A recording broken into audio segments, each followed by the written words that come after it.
Era de noche en Jerusalén. La ciudad estaba llena de peregrinos que habían llegado para celebrar la Pascua. Las calles iluminadas por antorchas estaban llenas de murmullos, pasos y oraciones.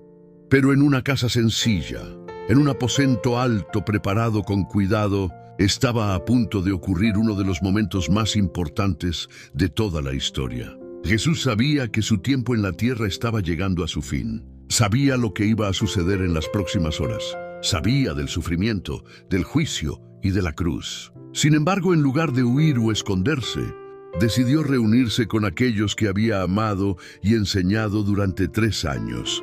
Sus discípulos: Pedro, Juan, Santiago, Andrés, Mateo, Tomás, Felipe, Bartolomé, Simón, Judas Tadeo, Santiago el Menor, y también Judas Iscariote. Todos estaban allí. La mesa estaba preparada con pan sin levadura, vino y los alimentos tradicionales de la Pascua judía. Era una cena que recordaba cómo Dios había liberado a Israel de la esclavitud en Egipto siglos atrás. Los discípulos tomaron sus lugares alrededor de la mesa, probablemente conversando como en tantas otras ocasiones. Pero esa noche se sentía diferente. Había algo en el ambiente, una mezcla de paz y de misterio. Jesús los miró con amor. Aquellos hombres no eran perfectos. Habían dudado muchas veces, discutido entre ellos, y aún no entendían completamente quién era Él. Pero aún así, Jesús los amaba profundamente.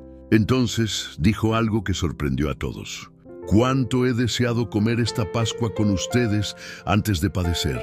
Los discípulos no comprendieron completamente esas palabras. ¿A qué se refería con padecer? ¿Qué iba a suceder?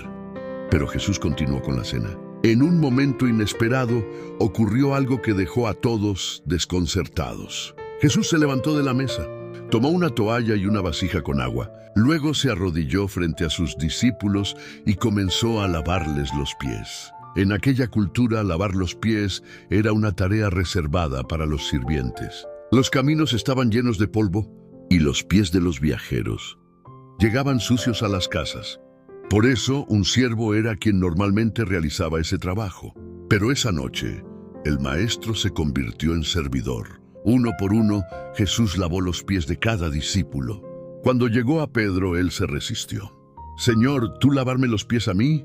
Pedro no podía aceptar que su maestro hiciera algo tan humilde.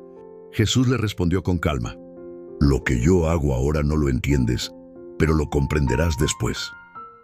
Pedro insistió: «Jamás me lavarás los pies». Entonces Jesús dijo algo profundo: «Si no te lavo, no tendrás parte conmigo». Al escuchar eso, Pedro cambió inmediatamente. «Señor, entonces no solo los pies, sino también las manos y la cabeza». Jesús sonrió con paciencia y continuó. Cuando terminó, volvió a la mesa y dijo algo que se convertiría en una enseñanza eterna. «Si yo, el Señor y el Maestro, les he lavado los pies, también ustedes deben servirse unos a otros». Con ese gesto, Jesús mostró que en el reino de Dios la grandeza no está en el poder, sino en el servicio. La cena continuó, pero entonces Jesús dijo algo que llenó la habitación de inquietud. «En verdad les digo que uno de ustedes me va a traicionar».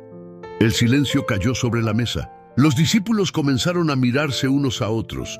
Nadie entendía lo que estaba pasando. Cada uno empezó a preguntarle: «¿Soy yo, Señor?». Incluso Judas hizo la misma pregunta. Jesús respondió con tristeza en su mirada, sabiendo lo que estaba por ocurrir. Poco después, Judas se levantó de la mesa y salió hacia la noche. La traición ya estaba en marcha, pero Jesús no se detuvo en la tristeza. En ese momento tomó el pan que estaba sobre la mesa. Lo levantó, dio gracias a Dios y lo partió. Luego lo entregó a sus discípulos diciendo unas palabras que cambiarían la historia del cristianismo para siempre. «Tomen y coman todos de él, porque esto es mi cuerpo, que será entregado por ustedes». Los discípulos recibieron el pan sin comprender completamente el misterio que acababan de presenciar.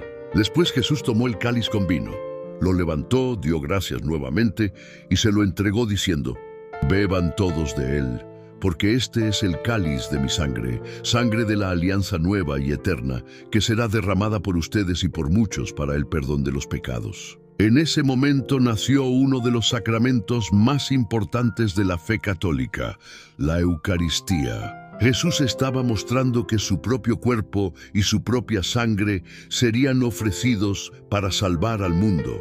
Lo que iba a ocurrir en la cruz al día siguiente ya estaba siendo anunciado en esa mesa. Pero la noche aún tenía más revelaciones. Jesús miró nuevamente a sus discípulos y les dijo: «Les doy un mandamiento nuevo. Ámense unos a otros, así como yo los he amado, ámense también ustedes». No era solo un consejo, era el corazón del mensaje de Cristo. El amor debía ser la señal que identificaría a sus seguidores. Pedro, todavía confundido, le preguntó: «Señor, ¿a dónde vas?». Jesús respondió: «A donde voy ahora no puedes seguirme, pero me seguirás más tarde». Pedro, con su carácter impulsivo, declaró: «Señor, daré mi vida por ti». Jesús lo miró con ternura y le dijo una verdad difícil: «Antes de que el gallo cante, me habrás negado 3 veces». Pedro no podía imaginar que eso sucedería, pero Jesús conocía el corazón humano. Finalmente, después de compartir el pan, el vino y las enseñanzas finales, Jesús y sus discípulos cantaron un himno, como era tradición en la Pascua. Luego salieron de la casa. La noche estaba tranquila, pero el destino de la humanidad estaba a punto de cambiar. Jesús caminó con sus discípulos hacia el Monte de los Olivos. Allí comenzaría el camino hacia la cruz. Pero lo que ocurrió en aquella mesa nunca sería olvidado, porque en esa noche Jesús enseñó 3 verdades que siguen resonando hasta hoy. El verdadero líder sirve a los demás. El amor debe ser la base de toda vida cristiana, y su sacrificio sería el regalo de salvación para toda la humanidad. La última cena no fue simplemente una comida. Fue el momento en que Jesús entregó su amor, su enseñanza y su promesa antes de dar su vida por el mundo.